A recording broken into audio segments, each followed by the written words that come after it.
Assalamualaikum warahmatullahi wabarakatuh. Perkenalkan, kami dari kelompok analisis bisnis PT Astra Internasional. Dengan menggunakan analisis itu kita menggunakan metode BCG Matrix. Di sini ada teman kami.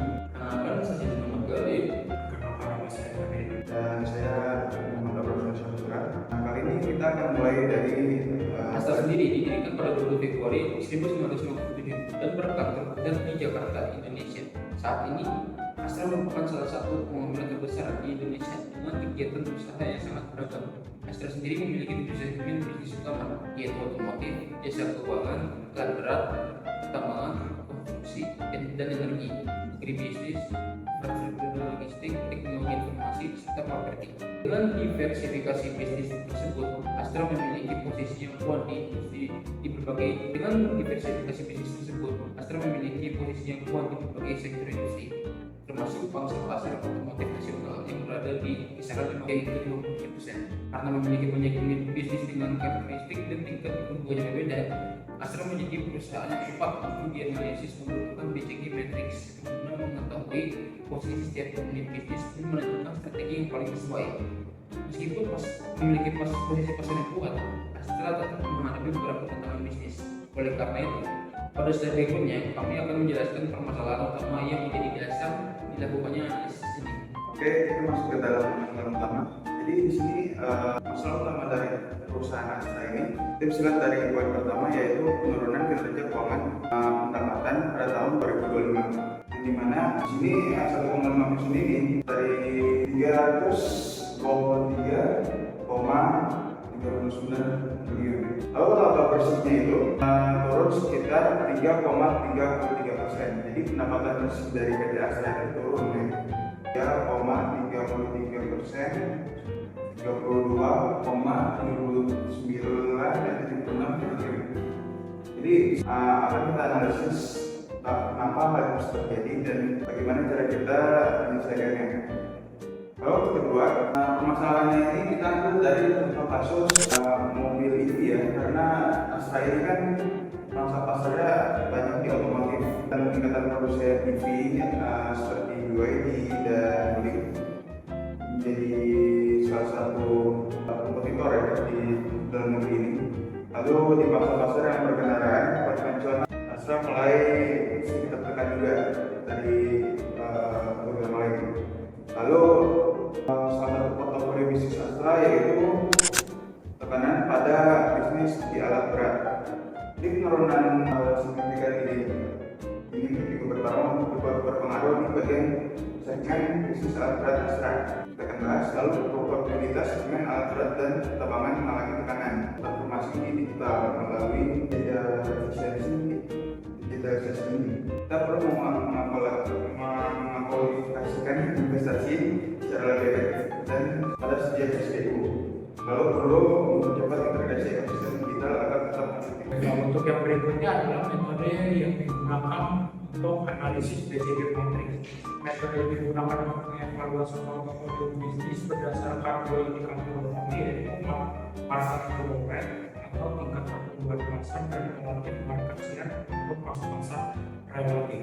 Berdasarkan kedua indikator tersebut, setiap unit bisnis akan ditayangkan ke dalam kuadran yaitu start, cash, question mark, dan masing-masing kuadran memiliki karakteristik serta strategi pengembangan yang berbeda. Melalui analisis ini, khusus dapat mengetahui unit bisnis mana yang perlu diprioritaskan untuk investasi, dipertahankan sebagai gabungan dan dikembangkan lebih lanjut untuk dievaluasi kembali. Selanjutnya kami akan menunjukkan hasil pemetaan unit bisnis PT Astra Internasional Tbk ke dalam BCG Matrix berdasarkan analisis tentang pameran. Setelah dilakukan analisis menggunakan BCG Matrix berdasarkan pasar relatif dan tingkat pertumbuhan pasar, diperoleh hasil pemetaan 7 segmen bisnis PT Astra Internasional Tbk dalam 4 kuadran. Pada kuadran start terdapat agribisnis serta infrastruktur. Segmen kedua segmen ini memiliki tingkat pertumbuhan pasar juga berpotensi menjadi penggerak pertumbuhan perusahaan di masa depan dan perlu terus didukung melalui investasi mobilitas serta jasa keuangan. Pada kuadran question mark terdapat teknologi informasi dan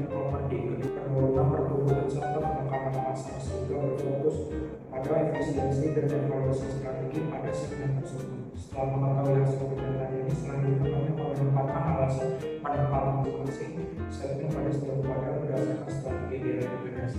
Oke, selanjutnya kita akan masuk dalam analisis kuadran di bagian person market. Di sini di dalam person market itu kan kita sudah tahu ya, dalamnya itu portofolio Astra itu ada dua. Kita mau lihat dari teknologi informasinya dulu. Ini di DI-nya itu lumayan tumbuh sangat signifikan ya, hampir 50%, yaitu tumbuh labanya itu di sekitar 33%. Itu apa yang lumayan tinggi, lumayan lagi sangat tinggi untuk pertumbuhan satu segmen. Properti ini kita ada tumbuh di 224%. Propertinya di 224%. Dari dua ini, yang paling tinggi itu properti ya, sampai 2 kali lipatnya. Jadi apa rekomendasi strategi dari dua segmen ini? Jadi untuk strategi dari kita, kami pastinya itu investasi secara selektif. Jika Astra ingin meningkatkan pertumbuhan BDI, berinvestasi di bagian DI ini, karena ini menunjukkan di angka 33%. Sedangkan untuk properti ini dalam yang sangat tinggi, di angka 224%. Tinggal dipertahankan saja mungkin, atau mungkin dinaikkan lagi, masa pasarnya bisa dinaikkan. Lalu yang ketiga itu ada perluas kerjasama dengan mitra teknologi. Jadi Astra ini bisa memakai ini atau entah dalam TI atau kesehatan dan yang lain, itu bisa banget Astra buat kolaborasi masyarakat di Indonesia, bisa mengurangi saingan. Lalu fokus pada sektor properti yang prospektif, properti industri. Nah ini salah satu strategi juga seperti yang tadi bilang, kalau Astra ingin fokus sebagai sektor properti juga bisa. Jadi prospektifnya ya akan ngomongin properti dan oke, selanjutnya kita akan membahas tentang TAS yang akan dibawakan oleh pada saat itu juga ada kuadran STAR. Pada kuadran STAR sendiri ada dua di segmen bisnis Astra, yaitu agribisnis dan PT Astra Agrolestari dan infrastruktur dan logistik. Segmen agribisnis sendiri mencatat pertumbuhan laba sekitar 28%, didukung oleh meningkatnya permintaan minyak dan kelapa sawit atau CP yang masih bertumbuh, sehingga memiliki prospek pertumbuhan yang baik di masa depan. Segmen infrastruktur dan logistik mencatat pertumbuhan sekitar 24%. Pertumbuhan ini didorong oleh meningkatnya pembangunan infrastruktur nasional serta kebutuhan layanan logistik yang terus berkembang. Karena kedua segmen memiliki tingkat pertumbuhan yang tinggi dan prospek pasar yang baik, keduanya dikategorikan sebagai STAR dalam BCG Matrix. Oleh karena itu, strategi di pertumbuhan batu pasar atau akibat lemahnya batu bara di pasar saat itu, pasar juga mengalami penurunan, sehingga profitabilitas perusahaan menjadi tertekan. Meskipun demikian, segmen ini masih memiliki peran penting bagi Astra, sehingga strategi yang disarankan berlangsung dengan kita melakukan restrukturisasi aktivisi. Astra juga perlu melakukan diversifikasi ke sektor mineral yang lebih prospektif, seperti nikel dan emas, mengurangi ketergantungan terhadap batu bara, serta meningkatkan efisiensi operasi operasionalnya. Agar dengan strategi tersebut diharapkan segmen HEMS dapat memberikan kontribusi yang lebih berkelanjutan bagi perusahaan di masa depannya. Baiklah, lalu untuk yang berikutnya pada kuadran cash flow. Terdapat dua segmen utama, yaitu otomotif dan mobilitas dan jasa keuangan. Otomotif memiliki pasar yang sangat besar, yaitu sekitar 53 sampai 57%, sehingga menjadi penyumbang laba terbesar Astra. Membuat pasar mulai melakukan taktikan penurunan penjualan kendaraan dan meningkatnya persaingan kendaraan listrik. Sementara itu segmen jasa keuangan memiliki pangsa pembiayaan yang kuat dengan laba yang stabil, sehingga menjadi penyumbang keuangan likuiditas perusahaan. Oleh karena itu strategi yang tepat. Lalu berikutnya, setelah menganalisis posisi sebagai bisnis menggunakan BCG Matrix, langkah berikutnya adalah mengevaluasi faktor internal dan eksternal perusahaan melalui analisis IFAS dan EFAS. Dari sisi IFAS atau faktor internal, Astra memiliki beberapa faktor utama, yaitu motif yang dominan, arus asing kuat dari segmen ekspor, spesifikasi bisnis yang luas, serta pemberian Astra yang memiliki reputasi yang sangat baik. Namun Astra juga memiliki beberapa kelemahan seperti ketergantungan pada bisnis batubara serta adanya beberapa segmen yang mengalami penurunan kinerja. Sementara itu dari sisi EVAS atau faktor eksternal, Astra. Oke, sekarang kita masuk ke dalam segmen Y. Apa itu matriks Y? Jadi matriks Y itu adalah matriks internal sampai eksternal. Ini kita udah melihat ya. Kalau kalian lihat PPT-nya, saya tunjukin. Oh, kita dulu titik dari Astra itu ada di Grow satu. Jadi kenapa Astra itu bisa berada di sini? Ya kan? Jadi Astra ini berada di dalam salah satu Grow. Jadi sehingga strategi yang direkomendasikan adalah tumbuh dan berkembang. Jadi kenapa kita pilih tumbuh dan berkembang ini? Karena sesuai namanya yaitu Grow. Jadi setelah kita melakukan analisis di posisi Astra itu ada di EVAS, EVAS-nya itu kuat dan EVAS-nya itu tinggi. Jadi kita bisa bilang Astra itu perusahaan yang bertumbuh. Kita menyarankan Astra itu untuk melakukan investasi bagian segmen-segmen tersebut. Nah, lanjut kita akan ini analisis SWOT ya. Jadi perusahaan strategi analisis SWOT dari PT Astra ini kita belajar dari semester 1. Jadi SWOT itu strength, weakness, opportunity, dan threat. Kita mulai dari strength-nya dulu. Jadi strength-nya ini ada 4 ya. Kita mulai dari jadi strategi ini kita akan menggunakan kekuatan untuk memanfaatkan peluang. Jadi seperti namanya ya, strength ya, strength strategi ya kita akan menggunakan kekuatan kita ya untuk memperluas peluangnya gitu.